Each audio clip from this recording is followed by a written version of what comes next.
Kinakabahan ako because first time ko to. First time din ni Ate Manet gamitin to. So, virgin pa kami sa rubberized paint. My name is Franny, and I am Bonnie. I am a very, very, very fun Franny.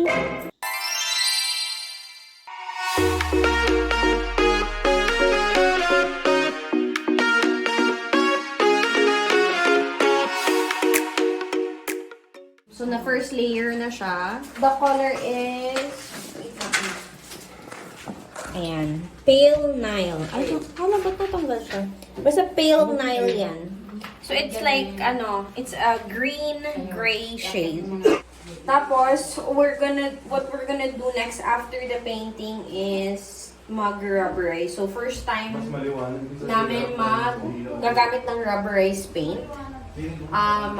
Matapos lang yung paint dito, that's the last thing that we're gonna do kasi we need to clean this up.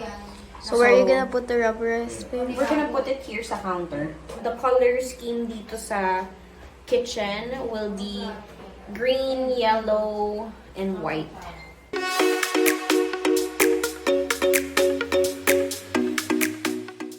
So the reason kung bakit magsisilsil is because yan, you see that?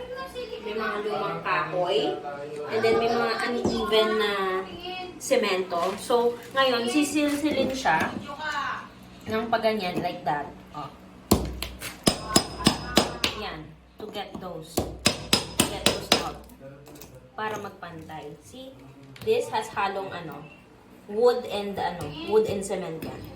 So, we need to remove that para when we lay out the vinyl tiles, maayos na siya.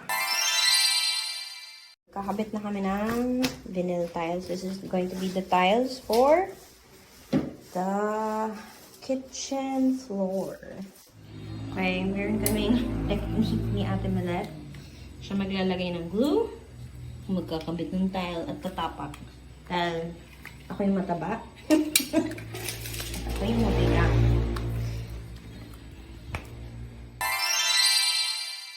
Ito yung rubberized paint. Hinalo. Ate Milet, di ba hinalo mo na muna? Opo, ginano ko na po Okay, inulog-alog. Okay. Ready na. So, ito siya. By Davies. So far, lahat ng mga paint na ginagamit natin, Davies, no, Ate Milet? And, nagagandahan talaga kami. So, kinakabahan ako because first time ko to. First time din ni Ate Milet gamitin to. So, let's see. Virgin pa kami sa rubberized paint. Okay. So, ito yung area na ipipaint. Yan. Sa gilid. Yan. So, yung nakita ko na video, kasi ginagamit ito for flooring. Ito yung linis. Binuhos niya na muna. So, that's what I'm gonna do. Okay. Natataranda ako. Then, I'm just gonna spread it with this.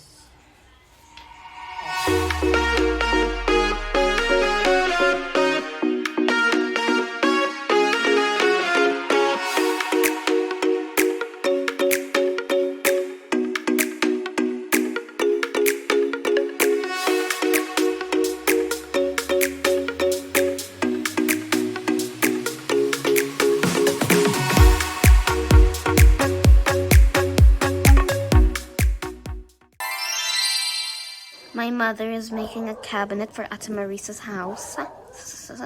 For kitchen specifically. Ito yung hanging cabinet.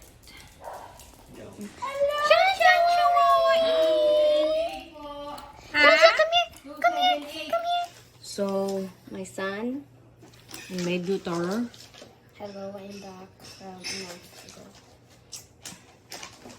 So, it took 3 people to build this, by the way. Akala ko kaya ko, pero hindi pala. Umiinit na yung ulo ko kanina. I'm going to put the hanging cabinet na and put the tiles. Hopefully, today will be the final day. And then after that, we're just gonna do final touches. So, there's gonna be a lot of drilling going on around.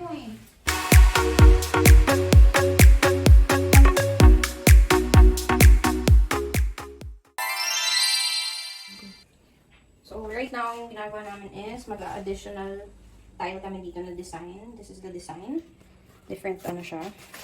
Dito ko siya ilalagay para accented yung area na to. So, yun. These are just sticker tiles na makinis. So, kahit matalsikan siya ng water, it's okay lang. And then, we're gonna put this no nails for extra kibay. Ayan.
My name is Franny.